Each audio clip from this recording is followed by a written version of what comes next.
Evangelio de hoy domingo 6 de abril del 2025. Lectura del Santo Evangelio según San Juan capítulo 8 versículo 1 al 11. En aquel tiempo, Jesús se retiró al monte de los Olivos. Al amanecer se presentó de nuevo en el templo. Y todo el pueblo acudía a él, y, sentándose, les enseñaba. Los escribas y los fariseos le traen una mujer sorprendida en adulterio. Y colocándola en medio, le dijeron: Maestro, esta mujer ha sido sorprendida en flagrante adulterio. La ley de Moisés nos manda apedrear a las adúlteras. ¿Tú qué dices? Le preguntaban esto para comprometerlo y poder acusarlo. Pero Jesús, inclinándose, escribía con el dedo en el suelo.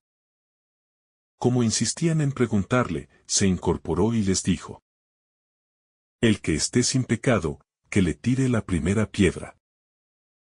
E inclinándose otra vez, siguió escribiendo. Ellos, al oírlo, se fueron escabullendo uno a uno, empezando por los más viejos. Y quedó solo Jesús, con la mujer en medio, que seguía allí delante. Jesús se incorporó y le preguntó: Mujer, ¿dónde están tus acusadores? ¿Ninguno te ha condenado? Ella contestó: Ninguno, Señor. Jesús dijo: Tampoco yo te condeno. Anda, y en adelante no peques más. Palabra del Señor. Gloria a ti, Señor Jesús. El relato de la mujer sorprendida en adulterio nos sitúa frente a uno de los momentos más impactantes del Evangelio de San Juan. No es simplemente una escena de juicio moral, sino un reflejo profundo de la naturaleza divina de Jesús y de su misión redentora.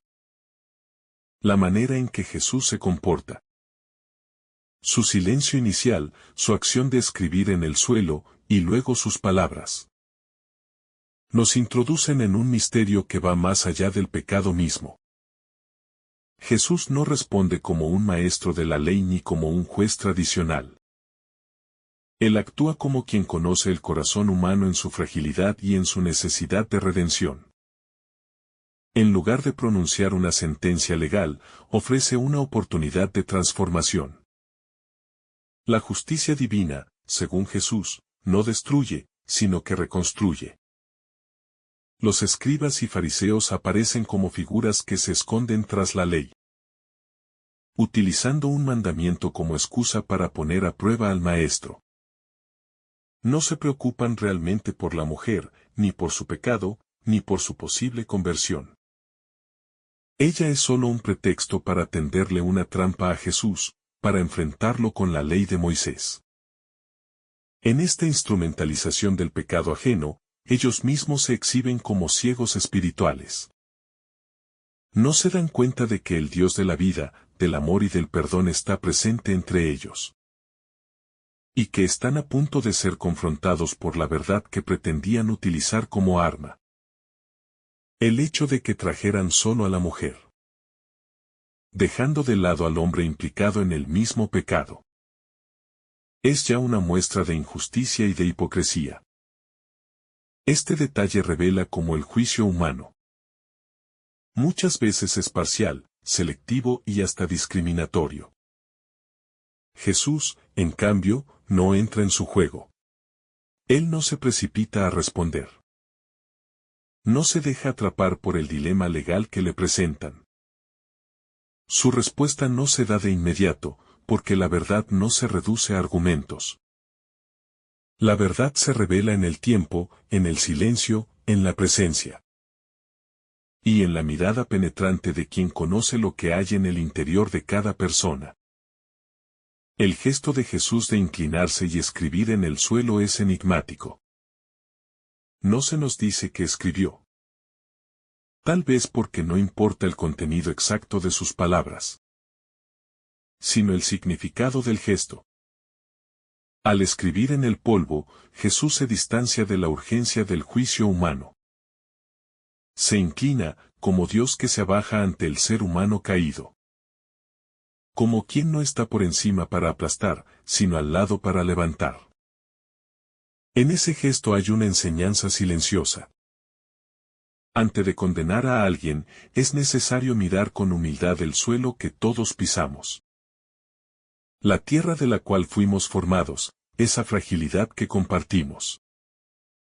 El silencio de Jesús también tiene un poder que trasciende. Es el silencio del que conoce el drama del alma humana. No es un silencio de indiferencia, sino de contemplación, de espera, de misericordia. Mientras los acusadores hablan con soberbia, Jesús calla con sabiduría. A second rest habla por sí mismo. Porque hay momentos en los que las palabras solo sirven para acusar. Pero el silencio puede sanar, invitar a la reflexión, abrir un espacio para la verdad. Jesús no responde con dureza, sino con una pausa que invita a cada uno a examinar su propia conciencia. Cuando finalmente Jesús habla, lo hace con una frase que ha marcado la historia del cristianismo. El que esté sin pecado, que tire la primera piedra. No dice que la mujer no haya pecado. Tampoco dice que el pecado no importe. Pero cambia el foco de atención. Ya no se trata de lo que ella hizo, sino de lo que cada uno ha hecho. Esta frase destruye la ilusión de superioridad moral que tenían los acusadores. Jesús no los acusa directamente. Pero sus palabras son como un espejo en el que todos se ven reflejados. ¿Quién puede mirar a otro con desprecio sin antes mirarse a sí mismo? Y ese espejo es incómodo. Tan incómodo que uno por uno comienzan a irse, comenzando por los más ancianos. Los mayores, con más experiencia. Quizás también con más pecados acumulados. Son los primeros en reconocer que no tienen autoridad moral para condenar. El gesto de marcharse es también un acto de honestidad, aunque sea tácito. La presencia de Jesús y su palabra han sido suficientes para disolver la hipocresía. Para desnudar la falsa justicia, para mostrar que todos estamos necesitados de la misma gracia. Cuando todos se han ido, Jesús se queda solo con la mujer. Esa soledad es reveladora. Porque en ese momento, Jesús no se presenta como un juez, sino como un redentor. No hay tribunal, no hay testigos, no hay sentencia. Solo hay un encuentro entre el ser humano y Dios. Y Jesús, con una delicadeza inmensa, le pregunta: ¿Dónde están? Ninguno te ha condenado. Es una pregunta abierta, no una afirmación. Da espacio a que la mujer misma reconozca lo que ha pasado.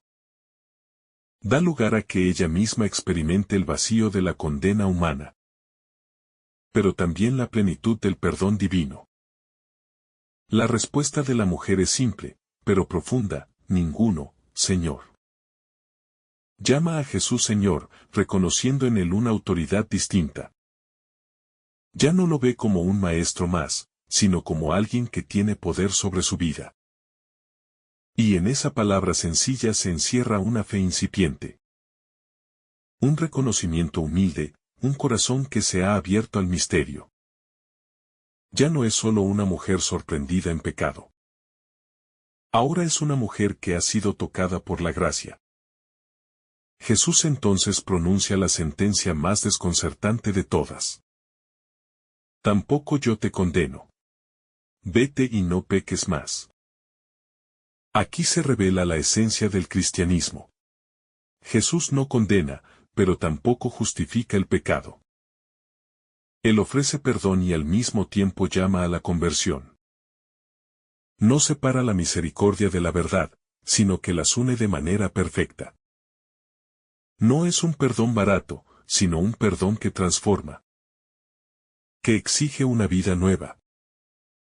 Que invita a caminar por un sendero distinto. Este pasaje, leído con atención, nos confronta con nuestra propia manera de vivir la fe. ¿Cuántas veces nos hemos convertido en jueces de los demás? ¿Cuántas veces hemos arrojado piedras con nuestras palabras, nuestras actitudes, nuestros silencios? Jesús nos invita a vivir de otra manera. A ser constructores de misericordia.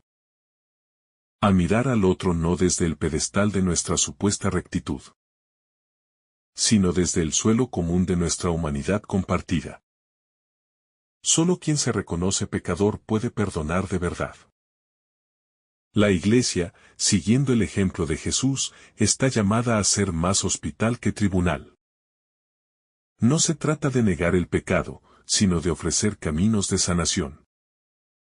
El escándalo mayor no es el pecado de alguien, sino nuestra falta de compasión.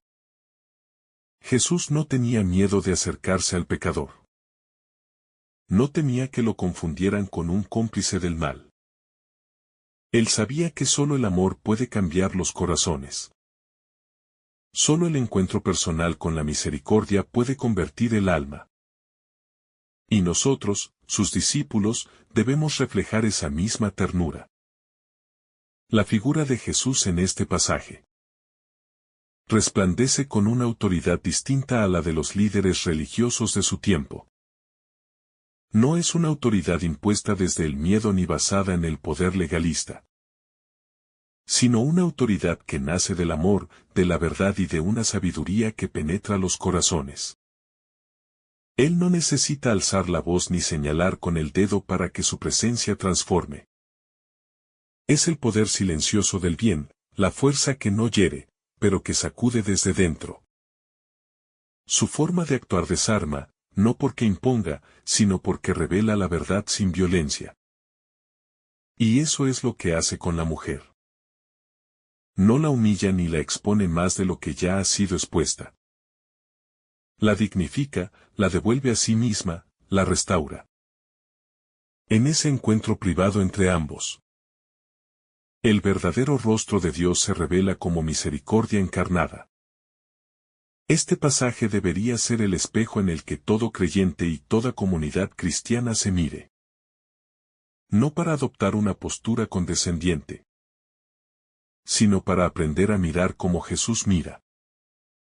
Qué diferente sería el mundo si cada vez que alguien cae, en lugar de señalarlo con dedo acusador, nos arrodilláramos a su lado para ayudarlo a levantarse.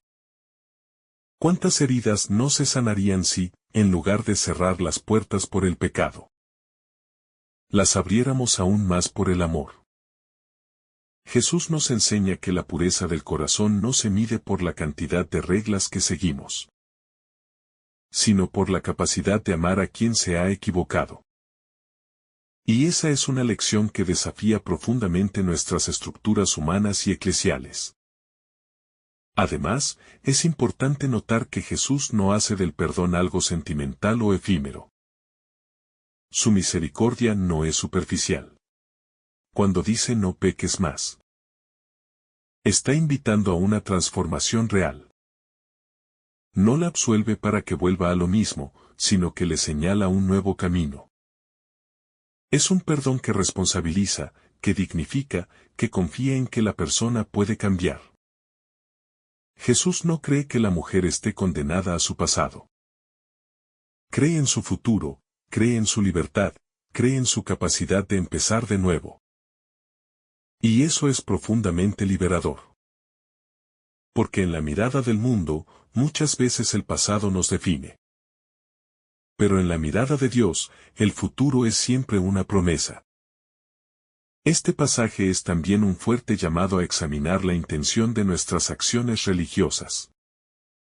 Los escribas y fariseos usaban la ley, que era sagrada, para justificar su deseo de controlar y humillar. Pero Jesús revela que incluso las cosas santas pueden ser manipuladas cuando se pierde el amor. No basta con conocer la palabra de Dios, hay que dejarse transformar por ella. La ley sin compasión se convierte en una espada, pero con amor se convierte en camino. Jesús no vino a abolir la ley, sino a llevarla a su plenitud. Y esa plenitud se llama misericordia.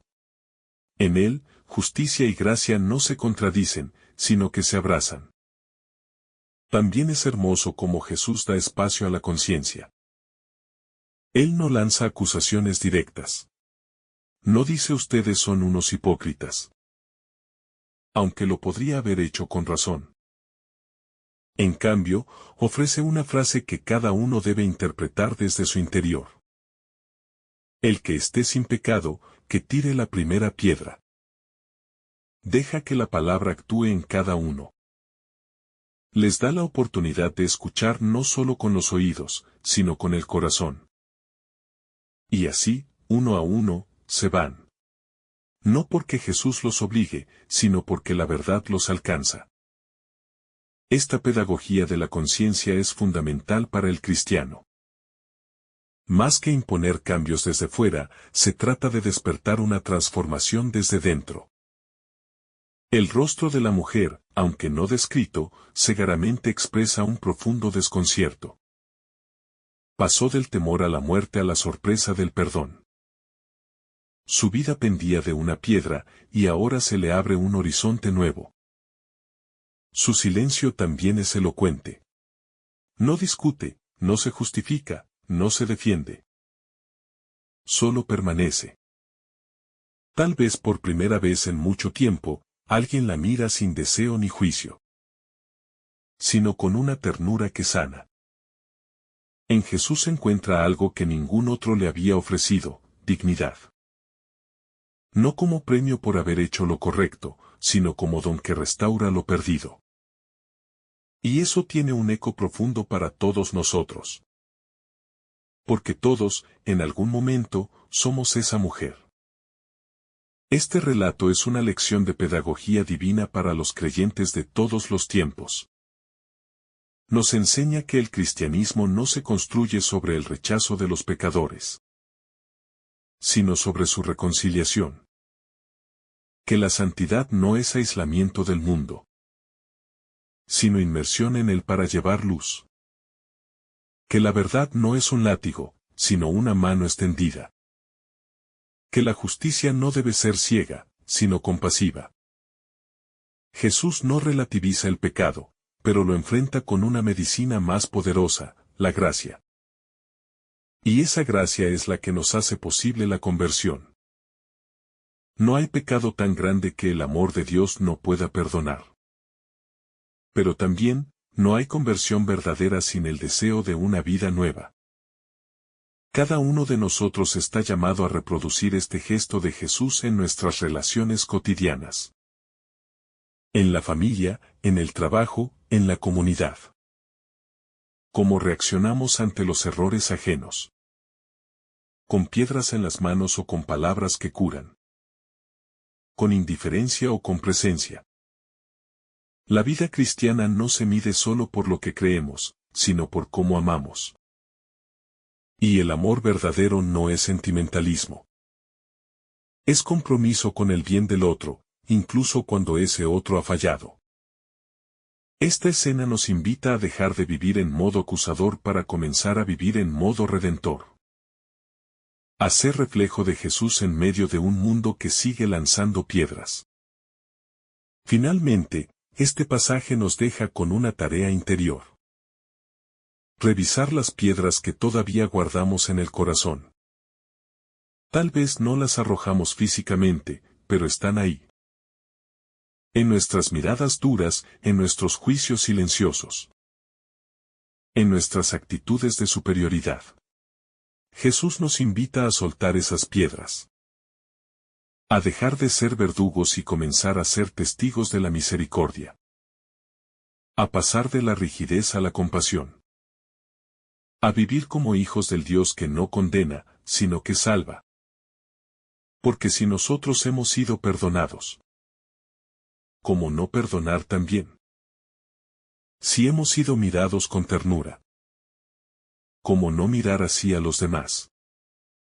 Si esta reflexión te ha gustado, recuerda dar like, dejarnos tu intención en los comentarios y activar la campana de notificaciones, para que todos los días recibas estos mensajes. Te saluda tu hermano Francis deseándote un día lleno de bendiciones.